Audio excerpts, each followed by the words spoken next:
السلام عليكم. اسمي أرنون وأنا ساكن في مושב אלעד. أنا زراعي وعندي كرم زيتون.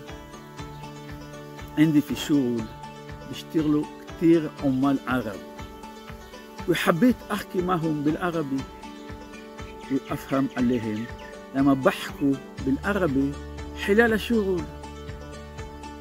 أحدث دورة للعربية العامية عند معلم سيجر، والحمد لله اليوم بفهم إلي بحكوا حوالي وبحكي معهم بالعربي ועכשיו בעברית. אני הייתי מאוד סקפטי על הקורס והלכתי בכל זאת והופתעתי לטובה, נהניתי, כל כך קליל ומחוש הומור של סגב, פשוט כיף, פשוט כיף. ממליץ בחום, שיהיה לכם בהצלחה.